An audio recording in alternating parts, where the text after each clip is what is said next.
Do you have a good definition for conventionality? Because it's I've heard it said that it's the way that Aryas see veiled truth, as they see them as illusion-like, but that, I don't know, it's kind of a funny definition. Well, Yeah, and who sees them, and can ordinary beings who are not Aryas, do they see veiled truth as conventionalities or not?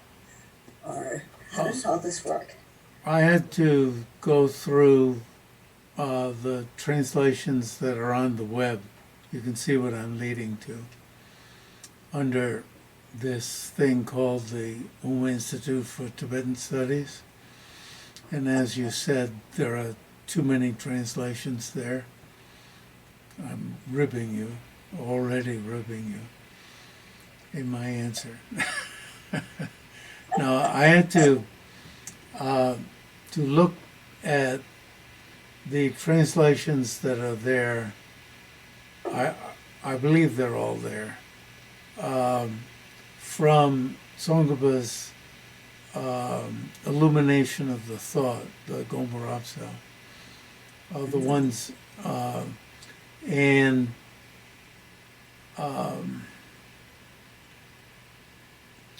every time he brought up, he separately used the term in Tibetan gunzo. Out of the three etymologies of gunzo as conventionalities, which in Tibetan would be tanye, which definitely I feel should be translated as conventionalities. So the first of the three meanings is conventionalities. The second is veilings, dipje, or words like that, or another word that he uses is falsities. In Tibetan, zunba definitely means falsities. Its opposite is truths, demba in Tibetan. And the third meaning is mutually dependent. In Tibetan, pensun demba. This is not the demba of truth, but mutually dependent. So out of the three announced meanings of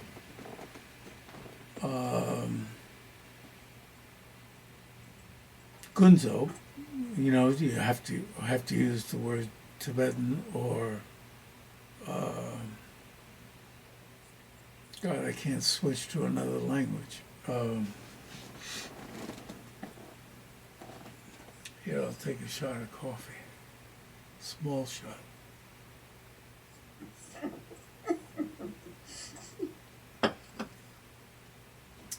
What's the word? Gunzo in Sanskrit. Samverti. So the three meanings of samverti, or gunzo. Out of them, and I went and I looked when he just, this is talking about the consequence school. What's his gloss? And it's either falsity or veiling. Obscurer, veiling, whatever word one chooses in English. obscure, however one's going to take it, however Hopkins, which is our holy consultant, he's already passed away, so we have to exalt him. Our holy consultant, over the course of his lifetime, he translated it many different ways. Once he got word of the word, once he stopped using conventionality everywhere, he saw the literal meaning of these words, and he used the word obscurer.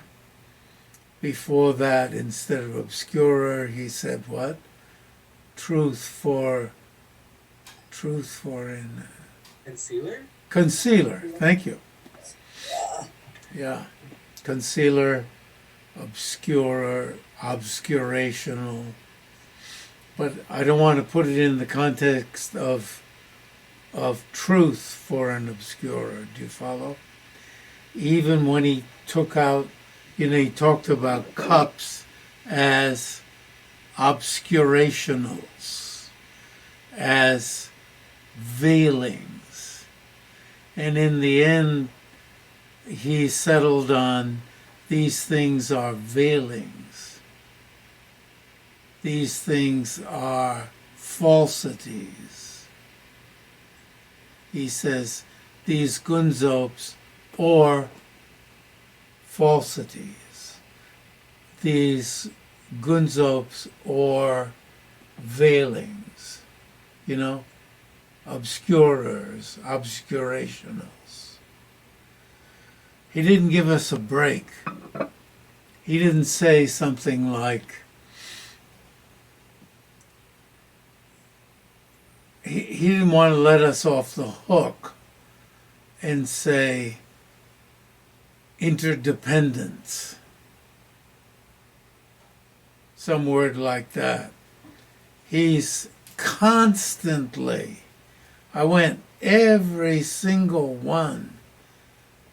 He wanted to pound us like, this is how I experienced it. Holy Hopkins experienced it. That's how he became holy. He was pounded with the message, you see. He took the message. So in other words, if you read our translations, veilings, you see, the word veilings is used instead of what? Conventionalities. Okay. Now I'm giving you the long answer to your question, okay? Which is very important, And because otherwise, his message is lost. You're jumping to who sees these as, okay? Who sees these as. But even who really sees them as veilings? Sees them as veilings, they're not veilings for this person, okay? But I would have to look at those sections to answer your question properly when he talks about for the three types of persons. That's where this topic comes up. When you do a search, when you buy those very expensive texts from the Institute for Tibetan Studies, because you see after the death of Holy Hopkins, the people who took over the Institute for Tibetan Studies charged $50 per text. Well, I understand they're going to up it to $100 per text for you to download them, for you to start the download, for you to finish the download. There's another 100. Although those who are members for $1,000 a year You can finish the download for 50. I guess there's a hidden message in here. I'm quite critical of these people who are selling tapes of selling these organizations who are selling tapes of Lama's teachings.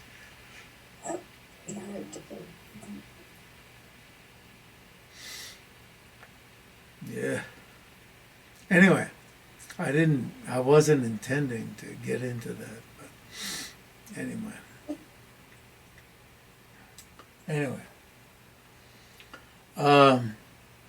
And search for the three persons.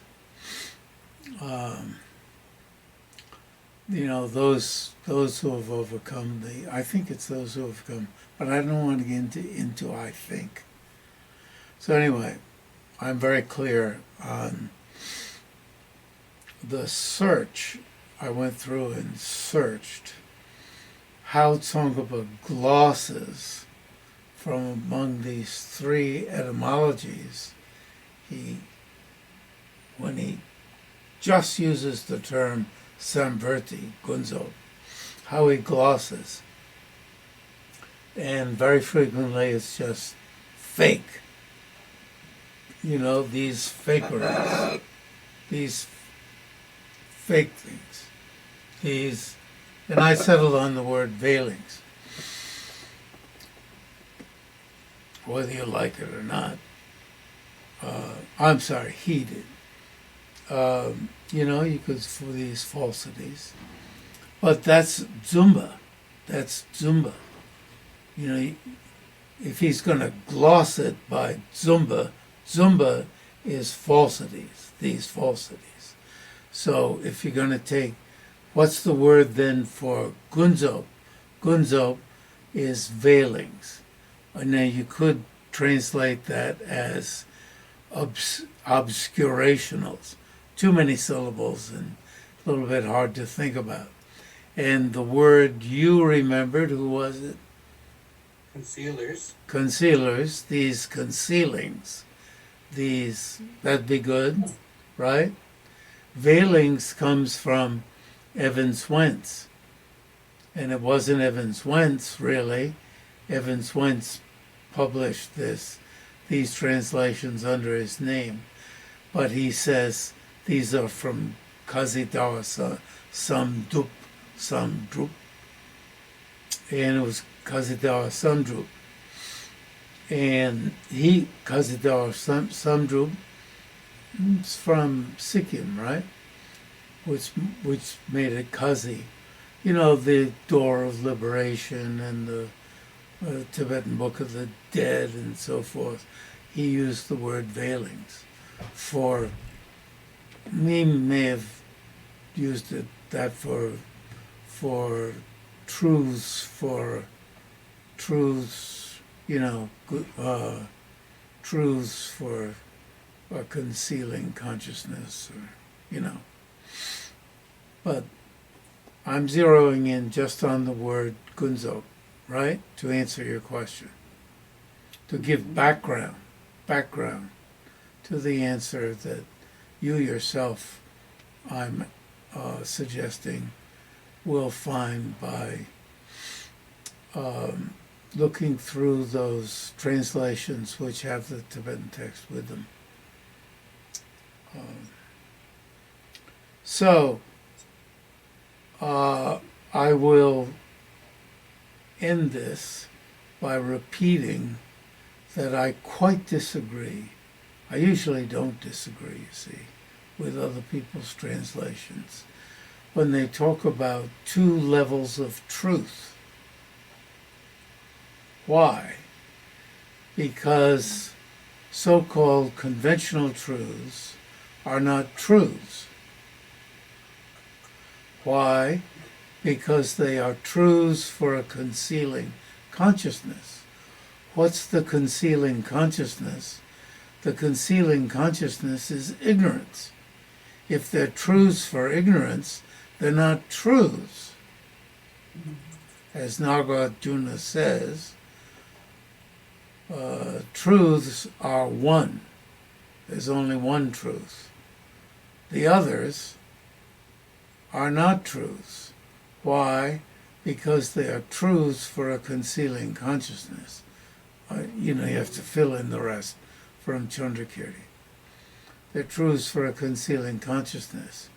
But that does not mean that truths for the other type of so-called truths, just because they're truths for a concealing consciousness, that does not mean that they do not exist. They do exist.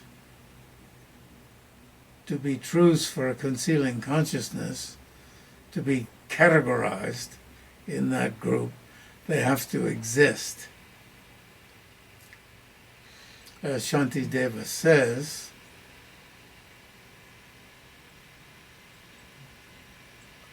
Shantideva, right? There are two types of, as Guntang Kunjot Dembe Drame says, objects to be known. In Tibetan, Shebarchawa, objects to be known.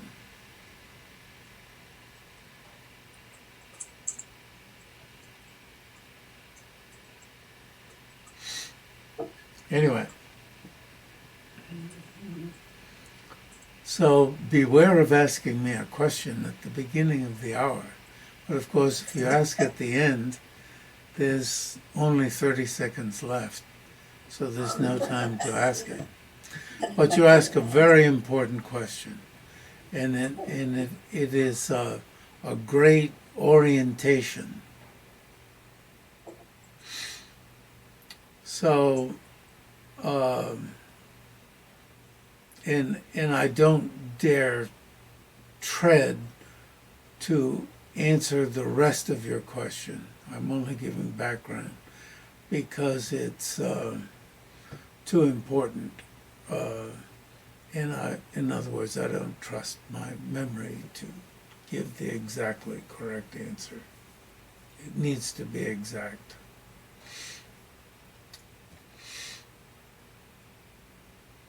I could stumble a little through it. Time for water.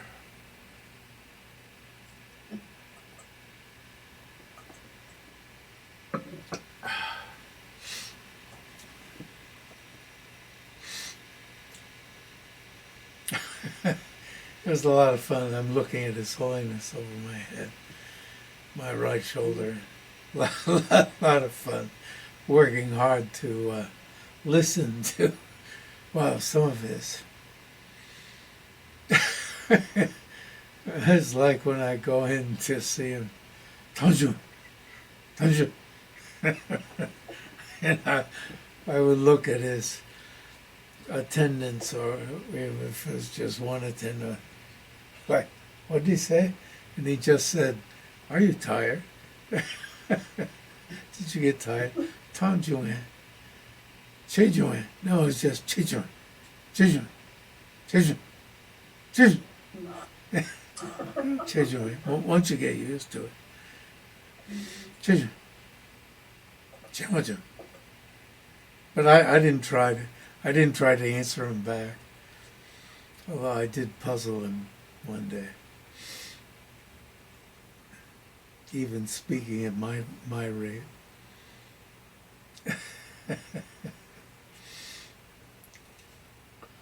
And his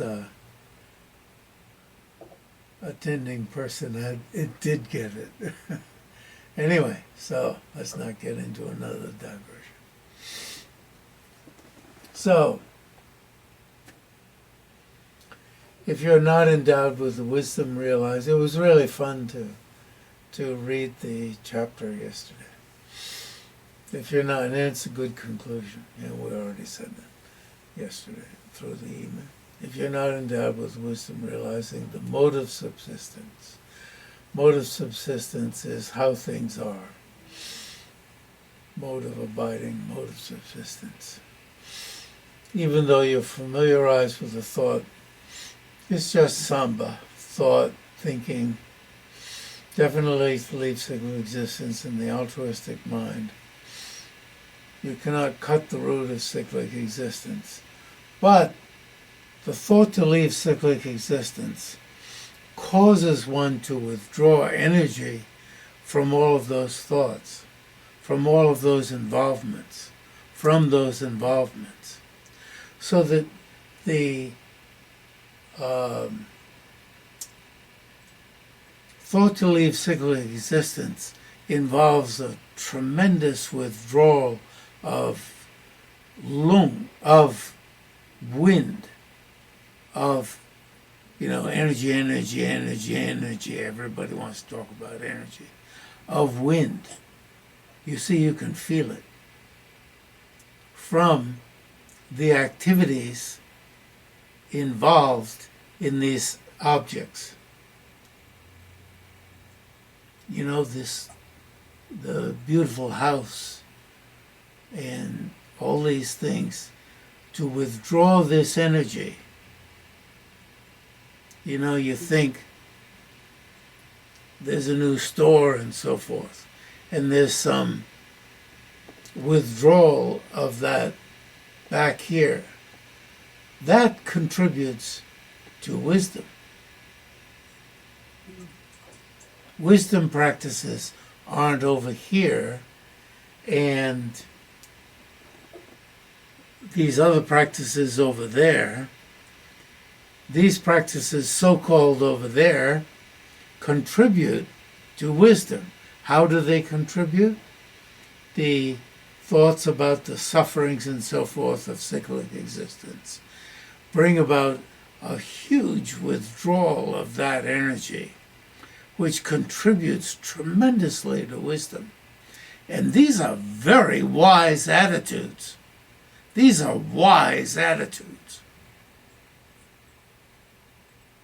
They're not dumb attitudes that we're cultivating when we cultivate our attitudes with respect to the marvels of cyclic existence, the wonders of cyclic existence, the good foods, the wonderful restaurants, the drinks. Those attitudes are wisdoms.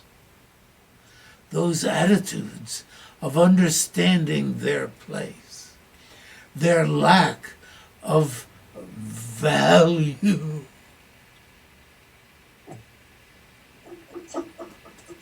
They're wisdoms.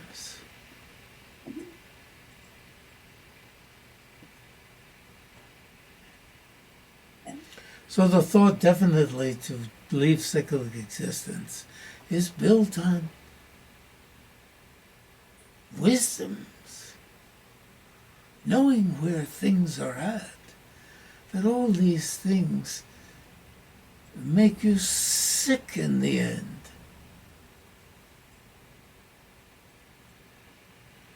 Bring about sickness. And the altruistic mind, the altruistic, how can you say, as the Lama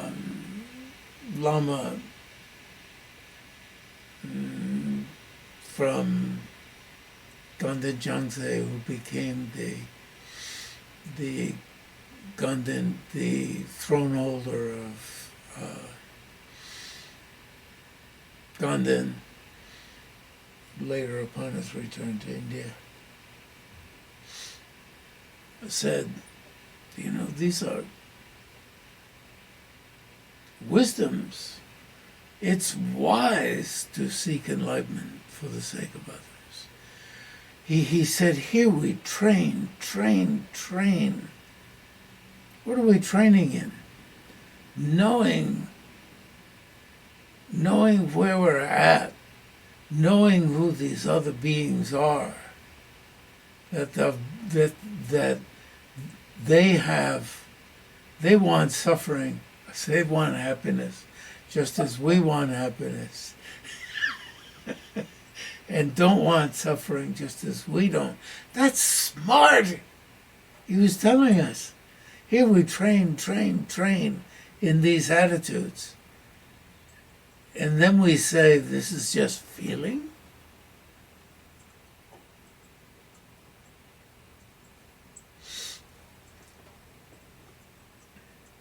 These are revolutionary attitudes built on what we learn about cyclic existence in the first level, what we learn about it.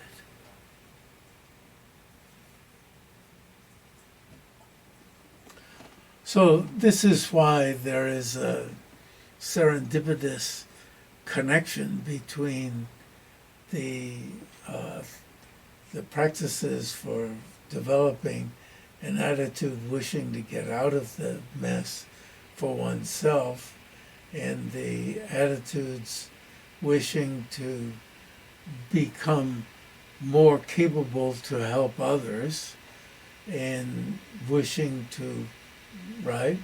And then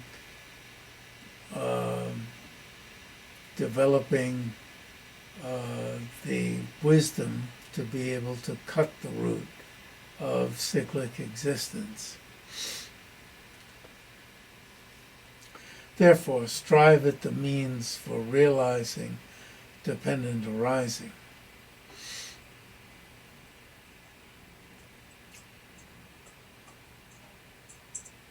So, look at this. The first line that His Holiness says, if this were at the margin, it would not be His Holiness. If it was at the margin, it would be Holy Hopkins. There are many levels of the mode of subsistence of phenomena. Many levels. You see? The facts, the mode of subsistence of phenomena means there are also, the deepest of the deepest is the emptiness. But there are many things, like, I think it was, many people, of course, have said it, Siben. Siben, what's Siben in English? Siben is hot. Chili or something like this. Huh? Chili, maybe. Chili. Chili is hot. The nature of chili is hot. That's its mode of subsistence. It's a coarse level. That's its nature. Its mode of subsistence. Chili is hot. You bite into it, it's hot. It's nature. So even, the word in Tibetan nature, swabhava, that's its nature.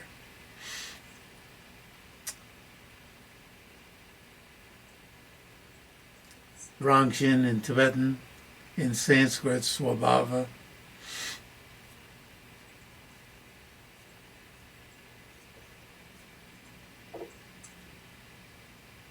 So there are many levels of the mode of subsistence. You go down deeper, impermanent. There's coarse impermanence. Among coarse impermanence is death.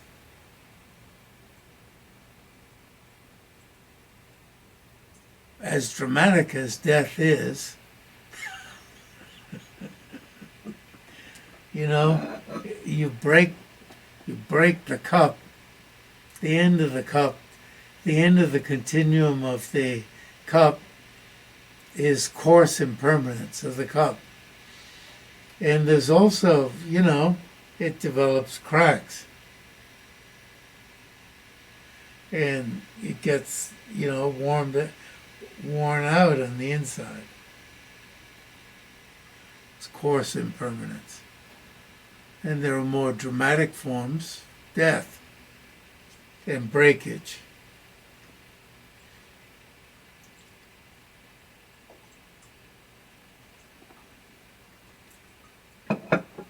And then subtle impermanence, it's momentary disintegration.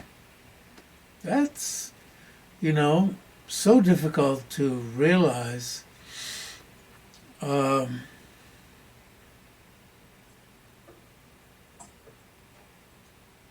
We have to develop facility with it.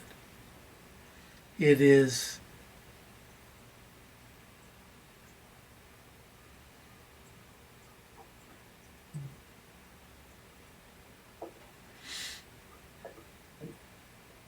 it's momentary disintegration. You know, you think, you know, we've all had some acquaintance with physics. You say, oh yeah, momentary disintegration. But to live within momentary disintegration, I mean, then the coarse disintegration of even death would have no surprise. The coarse disintegration of the building that you're sitting in suddenly disappearing in a, what do you call that? English? Sinkhole? What? I don't Yeah, know what you- sinkhole. Sinkhole, sure. I'm not even coming up with, God, I'm really out of it today. I shouldn't listen to His Holiness's quick speech. It like wore me out. You know, I only get one wear out, and then I've got to. I want earthquake. You see, it took me that long to get earthquake, and you know, volcano, the one out in the ocean at Tonga. You know, bubbling up. So if there must be volcanoes underneath us. Yeah, like underneath where I live, there's the Cascadia.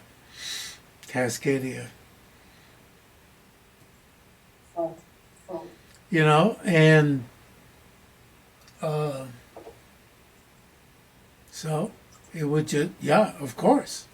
It would be like, oh yeah, of course. Instead of, oh, how could that happen to me? Oh, I don't deserve that.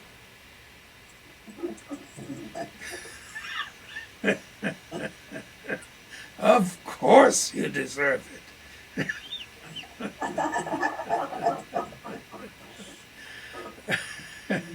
It's like, okay, what's next? The building disappeared. Then what else? You know, what's next?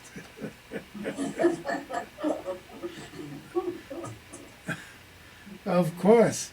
The Tibetan word for the so-called, what we translate as world, which should be translated as transient base, right? Transient base.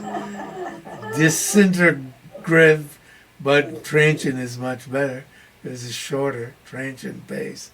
You know, the words are jik, which means disintegrating, den, which is base. So our basis here is disintegrating. It's a wonderful word. And then we say world. World. You know, as if our world, our transient base, our disintegrating base. That's pretty good, our disintegrating base. Oh, our disintegrating base. It's so beautiful today. And the smoke has just arrived for us who live on the West Coast. And, oh, after smoke is fire. Oh, no kidding. We've just been living in smoke. And the fire's here? What a surprise.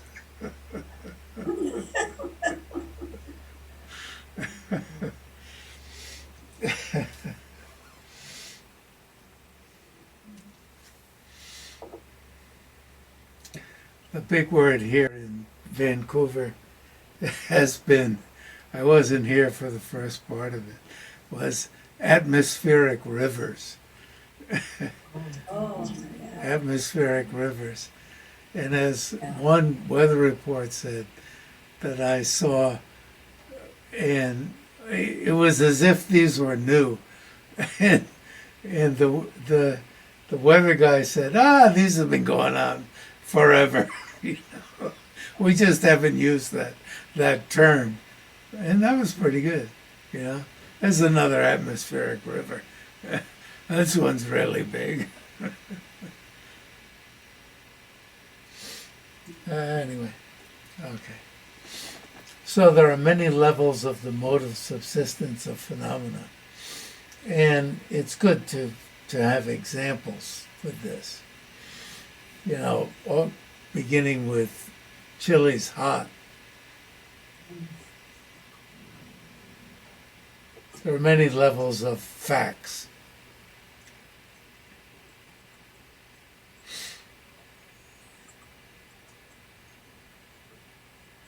You know, here Tsong-kha-pa means the most subtle level, the final reality, the emptiness of inherent existence.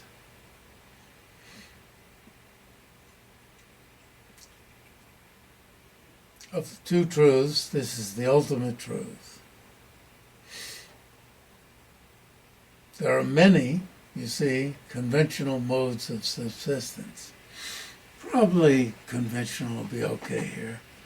Ways that phenomena abide. All right? And you got to repeat here. Chili's hot. Things break. Compounded things are momentarily impermanent. Right?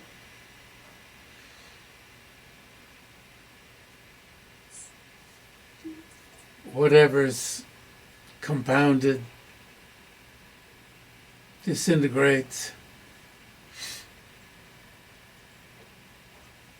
just as leaves are blown together. People who live together die and depart. But the correct view of emptiness apprehends the final mode of subsistence, the ultimate truth, the absence of existing, the objects, phenomena, each and everything, absence of existing from its own side, in its own right, by way of its own character.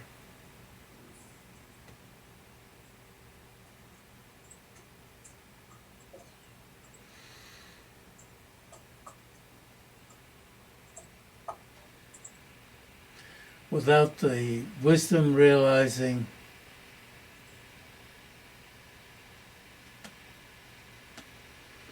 that things don't exist from their own side, that persons and other phenomena, that persons, yourself and others,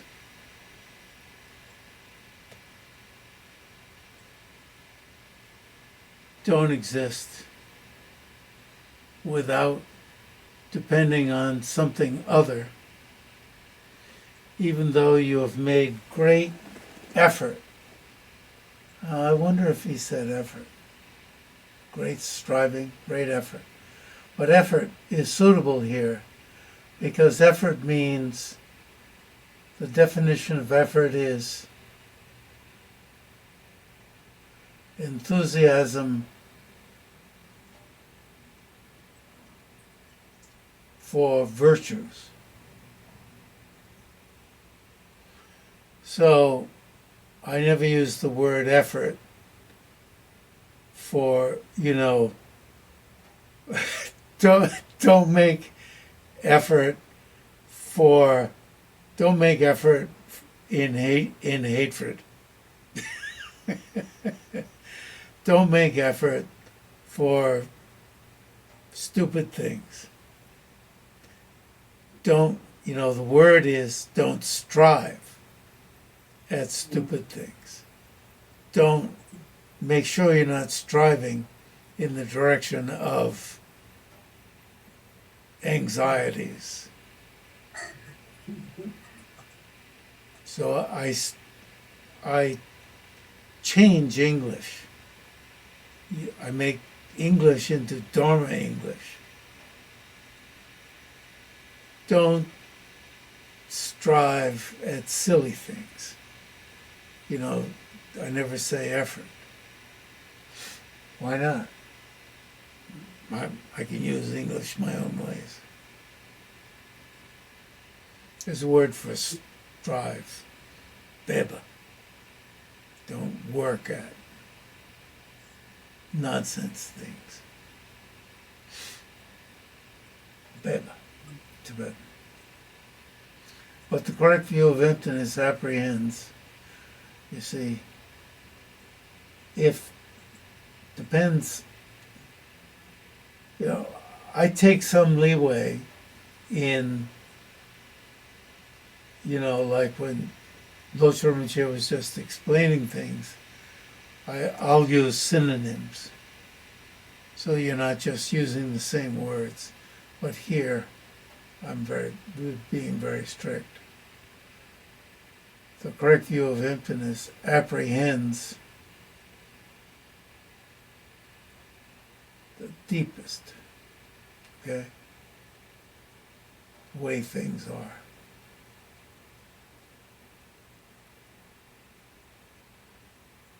The ultimate truth. Not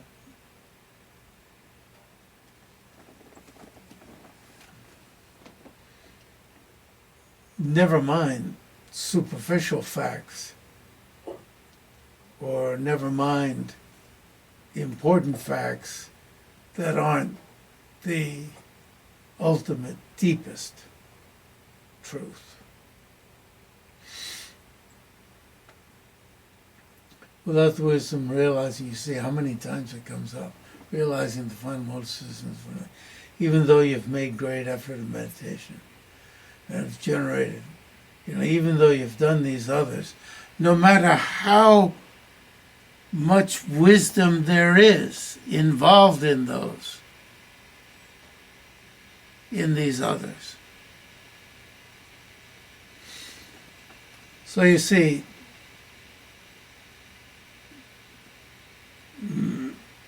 a lot of people who talk about Buddhism and Tibetan Buddhism want to divide, what do they call it? The affective and what's the one on this side? The cold truths. As if there's nothing affective about realizing impermanence. Nothing affective about realizing emptiness. Everything in this, the stuff we're doing, just about everything. Now there's some stuff when you get into the nitty-gritty of logic, there's some stuff, Hopkins passed this down to me, Holy Hopkins. There's some stuff that's really cold. There's some stuff, like in Kathy Rogers' new book, there's her third book from Jaya Shiva. There's some stuff, that's really cold. You're really in the icebox. Not in the icebox, you're in air conditioning.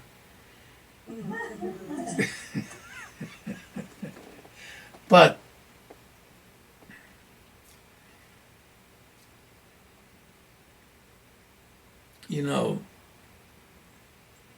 as far as developing the minds that are required to get to the point where you have a thorough wish to get out of cyclic existence. This is all, it's all just like realizing emptiness. It's all affective and logical. What's that word called?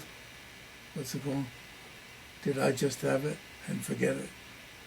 Cognitive? Cognitive. Cognitive and affective with this stuff goes together. It's shocking. The cognitive is shocking and undermining our usual mode of emotional life.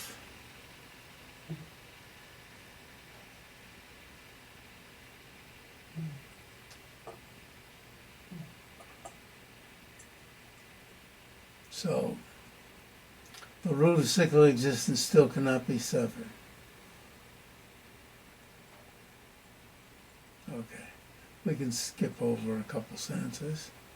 It is necessary to generate wisdom that, within observing the same objects, has a mode of apprehension directly contradictory with that of this ignorant misconception.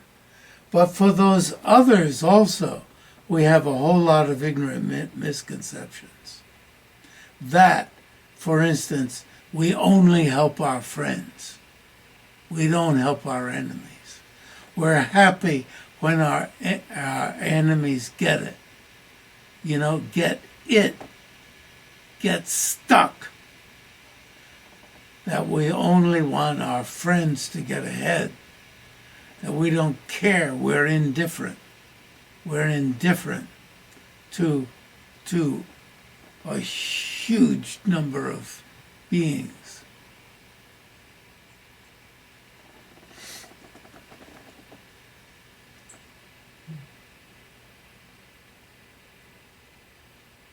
So you see, there's attitudes that have to be overcome for those other two of the three aspects of the path. Do you follow?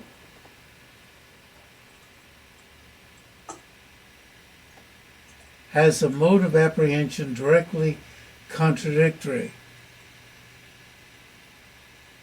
If you take the first two of the three aspects of the path, there's a whole host of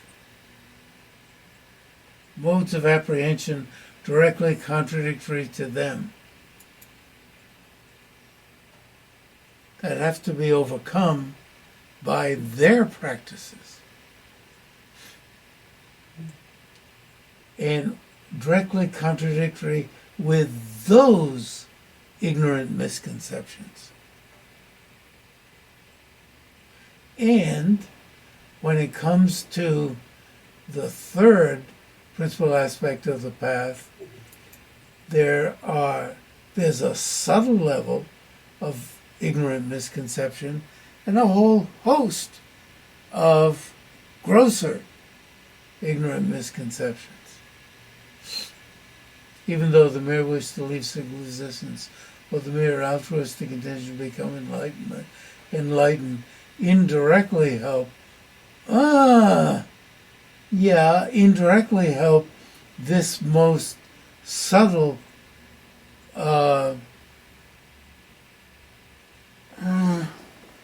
but wow, do they directly help. They peck away and undermine and shatter so much with respect to how we misapprehend others, our view of others, as the principle of the school of dialectics who was murdered.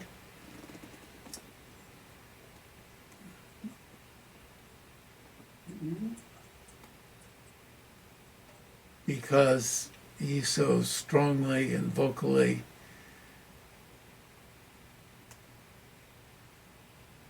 opposed the worship of Shukden. But I just can't help but mention that it doesn't have anything to do with what we're talking about here. But as he said, when you collect a lot of merit, a whole lot with respect to wisdom falls into place. He didn't use English, he didn't know English.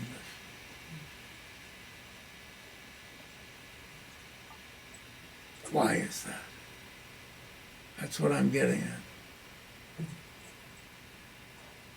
So you see there's a serendipitous relationship, and that's why the Dalai Lama, as long as the Dalai Lama mixes up the practice of the three principal aspects of the path. He doesn't ask that you do the first one entirely first, the second one entirely second, and the third one entirely separate. He mixes up all three of them together. And when it comes to doing the stages of the path, immediately from teaching the practice of refuge, which is at the very beginning of the stages of the path, he emphasizes how emptiness needs to be taught from the very start. Why? Because these three are the practice of the three so much helps the one and the other.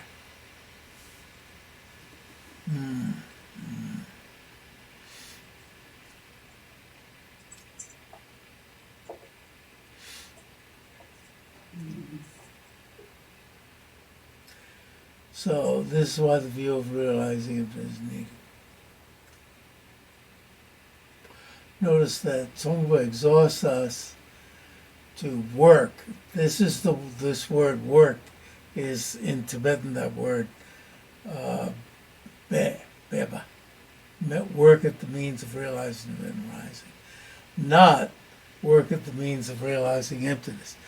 Now, what His is saying, this doesn't mean don't work at the means of realizing emptiness. It's what he says. He says work at the means of realizing dependent arising. Because when you work at the means of realizing emptiness, you're working at realizing working at the means of realizing emptiness. So, of course, Tsong-kha-pa is not saying don't work at the means of realizing emptiness. Of course, you must work at the means of realizing emptiness. So when you work at the means of realizing dependent arising, the meaning of dependent arising resides in the meaning of emptiness. And conversely, the meaning of emptiness resides in the meaning of dependent arising. It's beautiful. So remember, Nagarjuna at the beginning of his great treatise bows down to,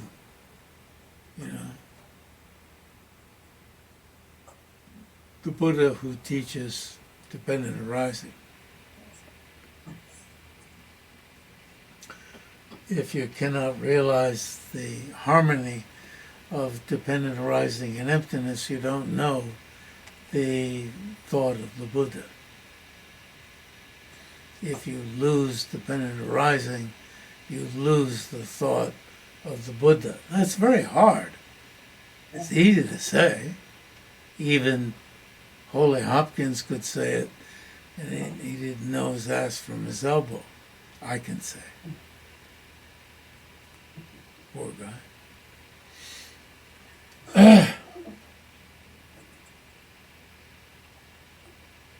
So we can stop at the end of that paragraph. How many years do you think it'll take for us to read this chapter? Not counting, Jeffrey, not counting. But maybe by the end of this chapter, I will have we will have uncovered his work on the yogic autonomy school of Buddhism with all of the commentary from Jigme Tamsha Gyatso. Wow. I'm just beginning that. Yeah. Anyway, interlaced with a bunch of jokes to enliven at least my mind.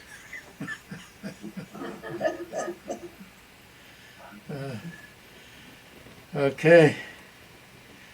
It's really, His Holiness is, I was thinking, His Holiness so often says, I really didn't study much. And he pretty much says, I'm really a goofball.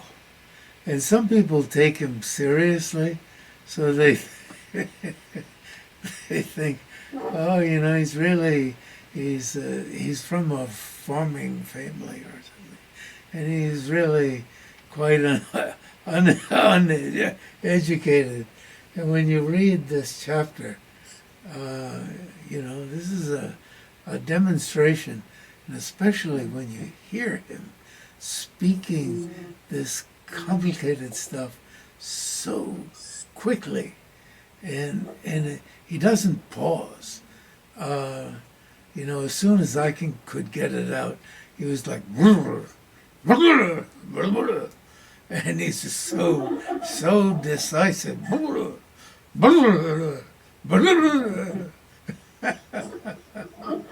It's just lovely. It's just beautiful. And the only reason that I could understand anything he said was that, I spent this time first with Geshe Wangyal, and then learning to become a scholar with Geshe Seba, and then with Ngon Lingden. Ngon Lingden was absolutely fantastic.